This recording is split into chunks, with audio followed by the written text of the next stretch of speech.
ఇప్పుడు నేను మీకు ఒకటి చూపిస్తానండి. నా చుట్టూరు మీరు చూస్తున్నారు కదా, ఇవన్నీ పొలాలే. ఇప్పుడు రీసెంట్గానే పంట వేయడం జరిగింది. చూస్తున్నారు కదా, ఇవంతా కూడా కొంచెం పెరుగుతున్నాయి అన్నమాట.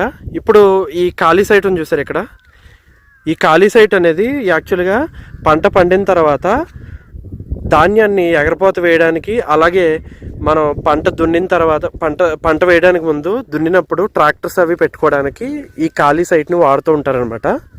పంట దిగుబడి వచ్చేసిన తర్వాత ధాన్యం ఎండబెట్టుకోవడానికి కూడా దీన్ని వాడతారు.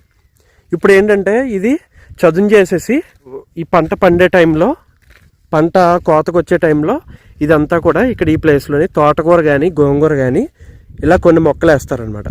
దీనివల్ల ఏంటంటే పంట చేతికి వచ్చేటప్పటికి, ధాన్యం చేతికి వచ్చేటప్పటికి ఇది మనకి ఇంకొక పంట రెడీ అవుతుంది అనమాట.